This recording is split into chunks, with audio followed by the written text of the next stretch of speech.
for joining me. This is Angie at ChicnScratch. This is the project we're making today. It's a triangle fun fold card, and it opens up just like this. Okay, so I hope you enjoy the video. If you need anything, let me know. Thick, basic white cardstock. I love using thick cardstock for the base. The next piece is this beautiful, we are using the butterfly bouquet, however you say it, again today, because I figure I made the box on Monday, we'll make a card today, and then next week we'll move on to something else. We also are using multiple sheets of this. We're using the butterfly, and then we're using this pattern. Okay, so we're using these two sheets. I originally was not going to order this suite. When I saw it in, I don't know if it was November or December or January, whenever I saw it, I wasn't too keen on it. I loved the paper, but I wasn't sure about the rest of the suite. So I take it back. It goes to show I am not always right. And in fact, I'm often wrong. Okay, so 2 pieces of the butterfly cardstock. We have a stitched circle. This is the largest one. I pre-cut that out. And then I have some extra white for stamping. And then we're using 2 stamp sets, Brushed Blooms and Butterfly Brilliance. And we're not really using this right this second. We're going to use this on that second option that I'm going to show you. I'm using Brushed Blooms for the greeting, for the happy birthday. Since it's my birthday month, I'm going to be making lots of birthday cards. I'm going to order, it's kind of like the Oh So Ombre paper last month. I stockpiled that stuff, like seriously. And now this butterfly paper, it's going to make perfect thank you cards. Okay, so I'm going to cut the greeting out with the classic label punch. Okay, so we're going to take this piece here. This paper measures 6 by 6. That's how it comes. I'm going to cut it down to measure 5 1/4 by 4. So I'm going to start with the 4 and then 5 1/4.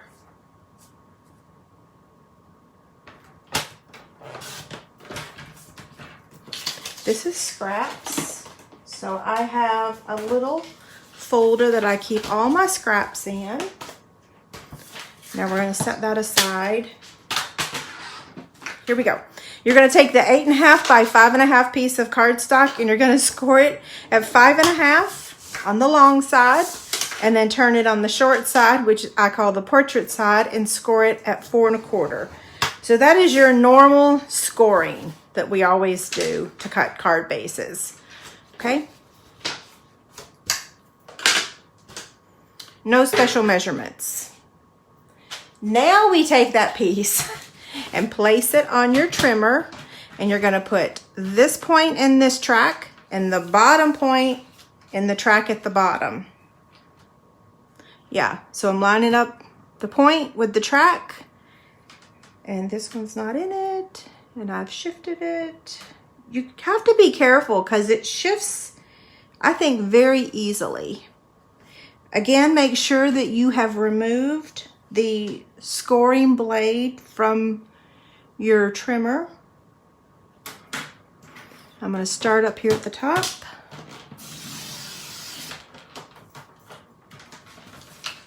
Now we have our 2 cards. Okay, so we're going to fold and then burnish with your bone folder. And the same thing here. So here's our card front, okay? Now this is for your second card.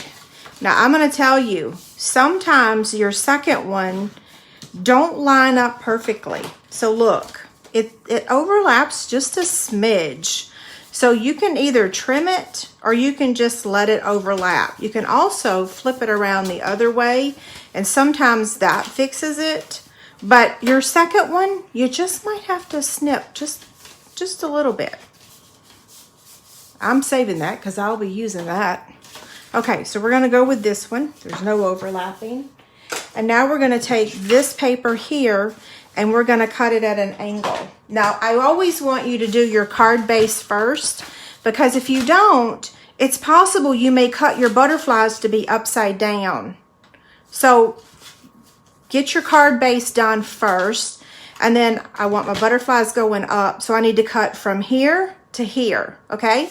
So I'm going to place that in the track, and I'm going to cut from the top to the bottom, lining them up again, or just like the paper, the card base, and cut. And then this one's going to go here,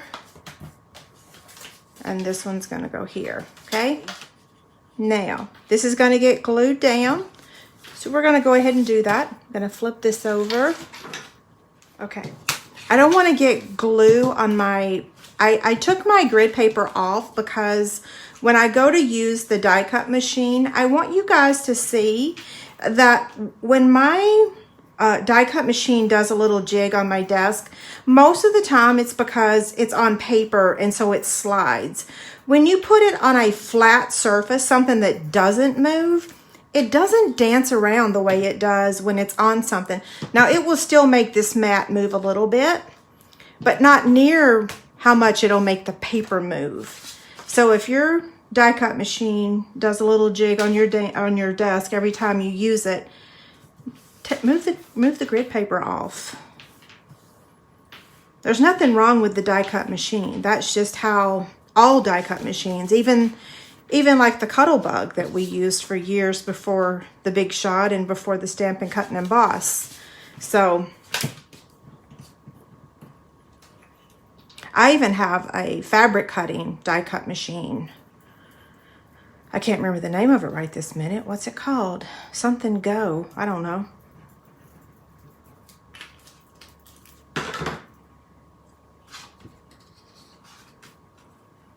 This paper has so many pretty colors in it. Flirty Flamingo, Mint Macaron, Seaside Spray.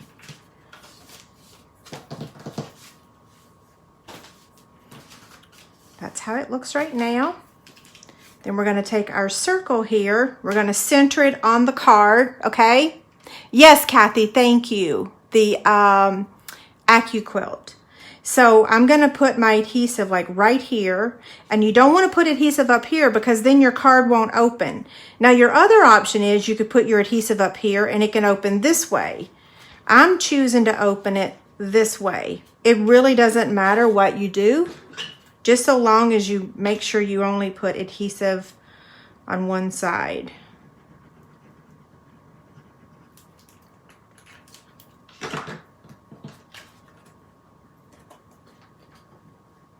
And like I said, I'm centering it.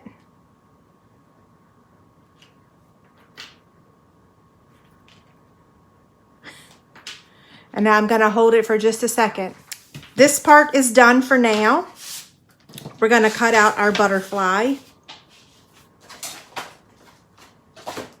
So like I showed you guys on Monday, if any of you were not here on Monday, this die, it cuts out all of these. And so then you're left with these wonderful, where did I put all mine? I have a whole collection of them already. Oh, here they are. They're so beautiful. It's going to make card making really easy because you're just going to slap a butterfly on and a thank you and you're done. So these are all the ones I cut out on Monday. And now I'm cutting out more. And it's okay that I'm cutting them out because I'm actually going to be using them. So it's not like they're going to get wasted. So I'm going to get my die cut machine out. Oh, look, I kept this. Because yes, Angie keeps the scraps. I can find a use for anything.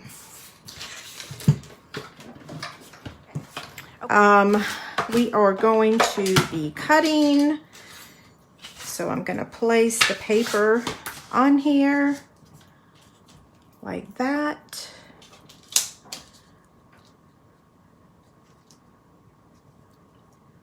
And I'm going to take a minute to try to make sure I've lined this up properly.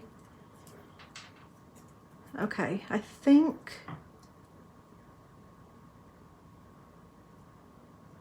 that's good. I'm gonna put down some washi tape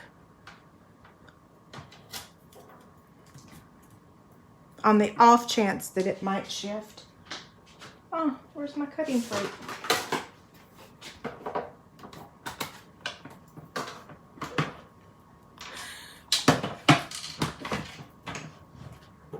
Okay, see what I mean about doing a jig? The Stampin' Cut and Emboss machine doesn't move near as much when it's on a flat, hard surface versus on the paper, the grid paper.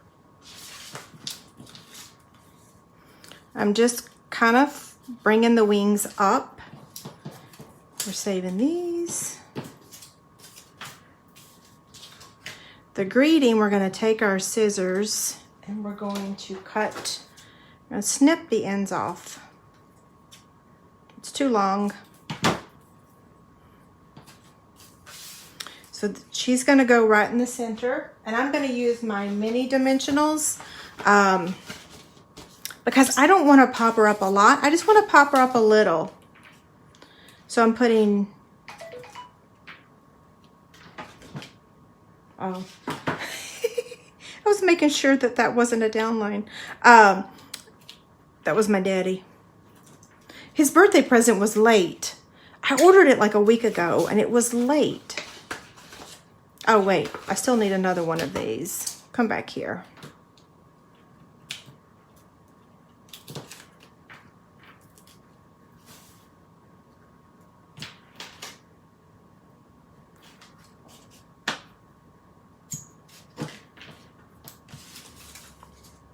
Okay, so she's gonna go in the middle.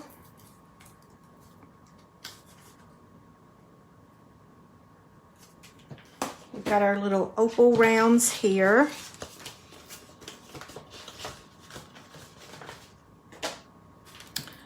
So we're gonna add the greeting down here.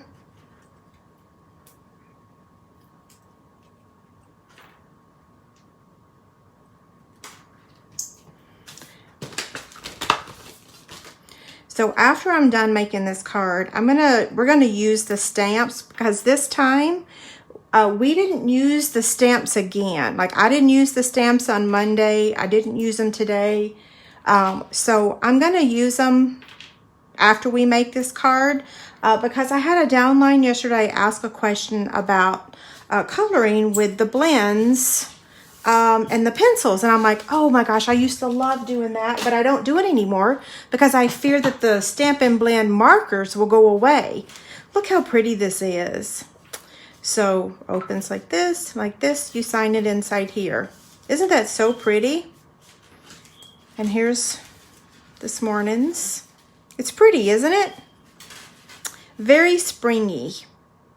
Okay, so I'm gonna slide this over, and now I'm gonna show you the stamping. So this is how the image comes. This is how the stamp comes. Yeah, this is the stamp. Okay, so it's one big solid image. Now I don't want to stamp the whole shebang today. I just want to show you one thing. So if I was using my Memento, if I were using my blends, I would use Memento ink. These go together, okay?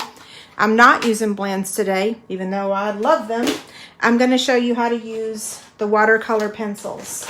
So we have 2 different packs. Shows how long I've had that. And I have 2 different yellows. I have Crushed Curry and Daffodil Delight. I have my blender pan. You can use the water pen if you want. So what I'm going to do is just ink up just this butterfly right here, not the whole thing. Some of the other will get a little bit of ink on it, but I'm really focusing on this large one. Because let's say you run out of paper, you get this stamp set, you run out of the beautiful paper, then what are you going to do? You're going to use your stamp, right? Now, I personally don't have enough strength to press on that. So I like to take my grid paper and just kind of rub. In the old days, I used to use the brayer. Y'all remember when we had the brayer? I still have it. Okay, so here's our beautiful butterfly. And now we're gonna color. So you have a couple different choices. You can cut this out using the big solid die, or you can use this one to cut out the intricate details. And I have this here in my handy dandy basket to show you. So you have two choices. You can use the big die and cut out the whole solid image, or you can use this die and it, oops, I cut the antenna off almost, and it cuts out all the other things, okay? So you have two choices when you run out of the paper. So I'm gonna use, I've colored both. Like this one was done with daffodil. No, this one was done with crushed curry, and this one was daffodil. This one was after I applied ink to my Stays On pad. This was before, when I didn't really know that I needed ink. I actually kind of like the one that needed ink. But anyway, so I'm gonna take my crushed curry and I'm just gonna ever so lightly press, not really hard, but maybe I will here, just so you can see the difference. So that's really bold. And I typically don't like that look, but we'll do a couple really bold. I like to do the softer coloring where you just color lightly, ever so lightly.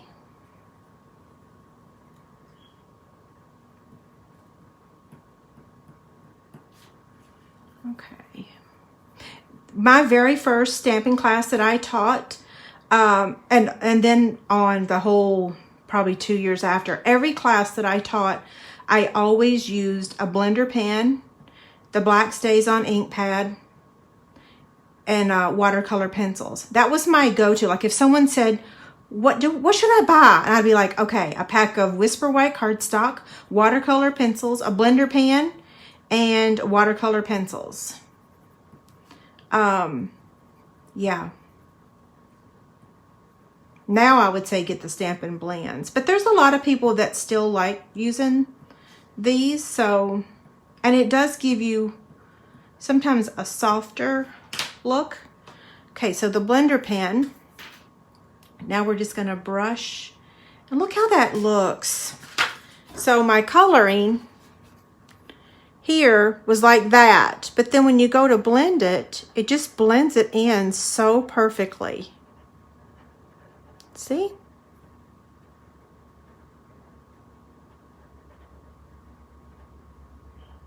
Now it keeps this color on the tip. So unlike your Stampin' Blend, your alcohol markers, this you need to clean off. So when you're ready to go to another color, just wipe it off. So I'm gonna finish coloring this just to show you.